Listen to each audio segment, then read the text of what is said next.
So not long ago, I'm at the supermarket. I'm standing there in the frozen foods aisle, and I notice a mother and a daughter standing a few steps in front of me. Both are white. Daughter's probably about 4 or 5 years old. And at one point, I see the daughter look over to an African-American gentleman standing a few steps down the aisle, look back at Mom, and ask, "Mommy, why is that man brown?"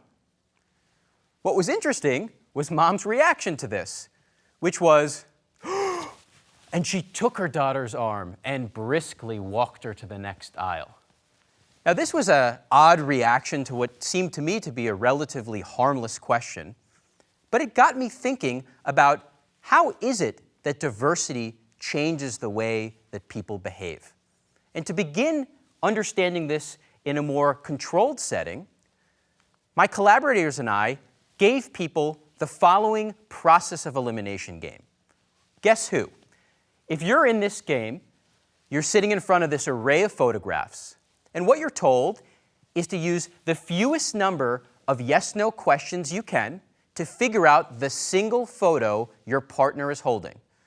Now, if you look at the pictures, you'll see that the people are different in a lot of ways, but one of the most obvious ways that cuts the group in half is race.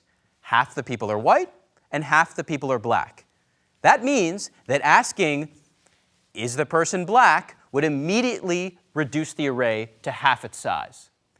But it turns out that that's not typically a question that people ask. More often, the questions look something like this. Is it a woman? Is the background blue? Do they have brown eyes? Do they have short hair? Are they wearing earrings? Do they have dimples? Are teeth visible? And very often, it ends like that. Race is never mentioned, despite the fact that it is one of the most obvious things on which people differ. What we learn from this task, and others like it, is that diversity makes people work harder. Harder in social interactions with others, but also harder cognitively in the way that we think about decisions and tasks. So one of the first questions we asked is, well, when does diversity have this impact? Where does this come from, and when does it start? And to get at this question, we invited children to the lab. Children of two age groups. We had younger kids who were 8 and 9, and older kids who were 10 and 11. The reason being, we thought that right around 10 years of age is when people's approach to issues of diversity changes. We asked these kids to play 2 versions of the Guess Who game. The first version was exactly like the one that I just showed you. Half the people are white, half the people are black. The second version showed them only white people, but we put a brown skin-colored sticker on half of those white people, or a white skin-colored sticker on half of those people. The idea here is that in both versions, asking about a difference in color is one of the best questions you can ask. But only in the racially diverse sample is this color difference tied to race. So let's see how people play the game. In the dot version, what we see is that both the younger and older kids are mentioning sticker color very frequently. This makes complete sense. This is exactly what we would expect. It's one of the best questions you can ask in the game. In the race version, what we see is that the younger kids are playing the game very similarly. They're asking about race very frequently. In fact, for the younger kids, the dot and the race version are the same game. But something very different happens in the race version with the older kids. Here, kids are all of a sudden very reluctant to ask the race question. In fact, the vast majority of people do not ask it even though they know it would be one of the most useful questions to win this game. And it is this pattern around 10 years of age that we see continue into adulthood. It is this heightened sensitivity to the fact that people might have different opinions of me depending on what I say that feeds what I call social friction.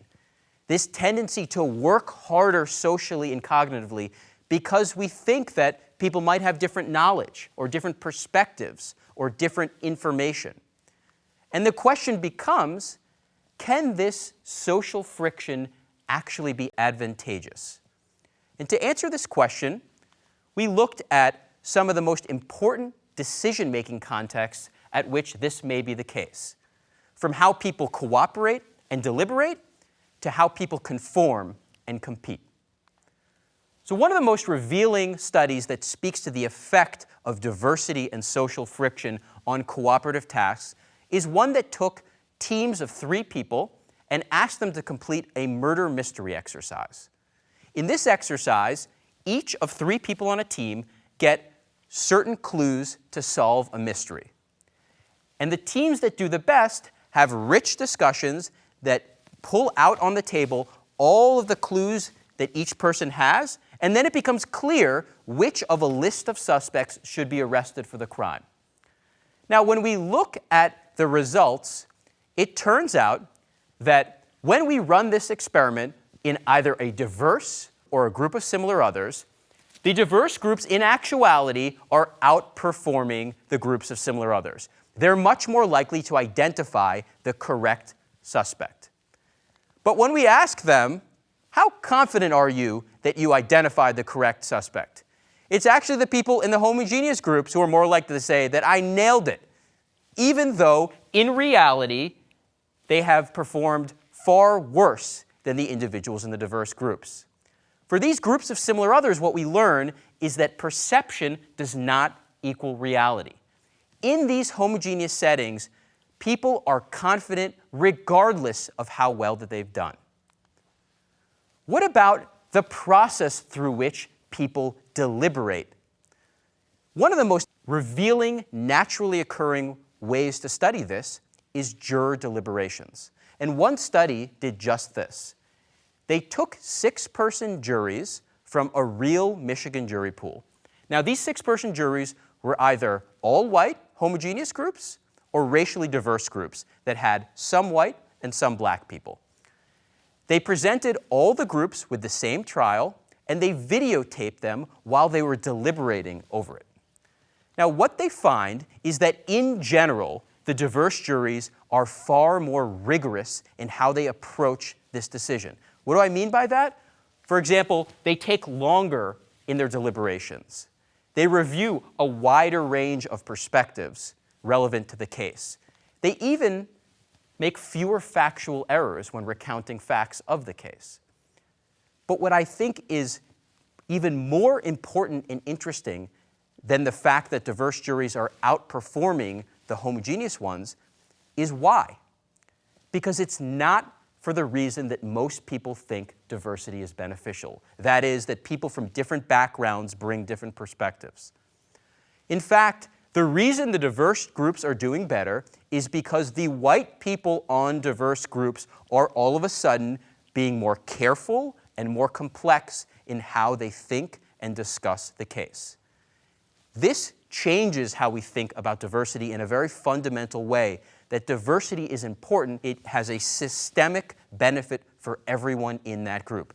Everyone becomes a more careful and rigorous decision maker. Another classic pitfall that groups face, whether they be groups at the tops of organizations or in important government or policy positions, is this tendency to yield to majority opinion. The tendency to conform to decisions that people know are wrong. We were curious whether diversity could have an effect on people's tendency to do this. And what we did is we invited undergraduates to a lab.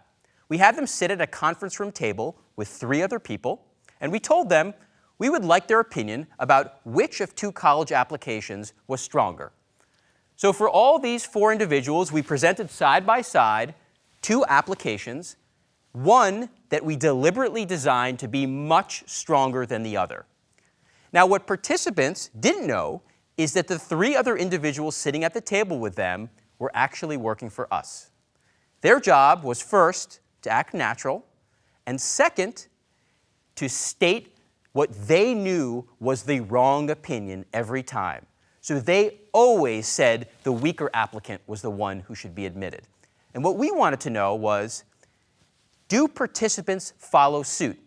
And is their tendency to follow suit different when those three others are of the same ethnicity or different ethnicity than them? Here's what we find. In groups of similar others, participants conform 31% of the time. That is, they knowingly state the wrong opinion 31% of the time. Merely putting people in a diverse group, we don't even allow them to talk or interact, slashes this by a third to 20%. This is important in many ways, but for one of the most important reasons is that what we have come to think of as the average rate of group conformity is right about the rate at which we have groups of similar others conforming. What this suggests is this may be the average rate at which people of similar backgrounds conform, but merely injecting a little diversity to that group reduces this by a significant amount. Now, to this point, we've talked about important situations in which people are dependent on one another, in which people cooperate or work together. But what about those situations in which people are competing against others in their group, in which people are driven in part by self-interest? To study the impact of diversity in these scenarios, we invited groups of 6 people to come to the lab and compete with one another on a stock market trading exercise. We invited either groups of ethnically similar others or groups of ethnically different others. And when they came to the lab, we brought them to an individual computer. We described that they would be completing a stock market trading exercise, and their goal was to make as much money as they possibly could. Now, what we were really interested in was whether the diverse groups' trading behavior would be different than the trading behavior of the homogeneous groups. In particular, whether they would be more accurate in understanding how much stocks were worth and would pay according to what they knew to be the true value of them. Here's what we find. We run the study in both Singapore and in the United States, and despite the fact that what diversity and homogeneity mean in these two very different cultures is quite different, we have a remarkably similar pattern of results. People in diverse competitive groups are much more accurate in their trading than are groups of similar others. That is, they are much less likely to overpay for something. They're more likely to buy something for what it's actually worth. Now, the other critical component of this study is that we can separate what people knew coming into the study about finance and trading from the effect of simply being in a diverse or homogeneous environment. That's because we took a baseline measure of their knowledge of trading before unleashing them into this trading exercise. And what we find is that compared to what people knew initially, being in this diverse group increases performance, but being in a homogeneous group actually decreases performance. So they have opposite effects. Now, why is it the case that being with similar others decreases people's accuracy? Well, we find that one of the major factors is that people are much more likely to copy other people's mistakes in this situation. Presumably because they are making assumptions that other people must know what they're doing, and so I'm going to follow suit. Now, this resonates with what we know more generally about working with similar others. People like to be with similar others. Think about who you gravitate to at a cocktail party or in an orientation session. Interacting with people who are similar to you feels easier. It often feels more comfortable. It seems more predictable. Now, these may be good things in some contexts, but when it comes to making decisions that are complex and require objectivity, they can be more of an obstacle than an asset. Diversity is clearly an issue of social justice. It's an issue of values, but when it comes to making decisions, it is much more than that. Diversity makes us work hard. It makes us work hard socially and cognitively, and that means that in practice, it is tougher to manage. But it is in these diverse scenarios where there is unique potential to make better and more informed decisions. My point is not that diversity is better or worse. My point is that diversity creates social friction, and good leadership requires knowing how to use it. Thank you.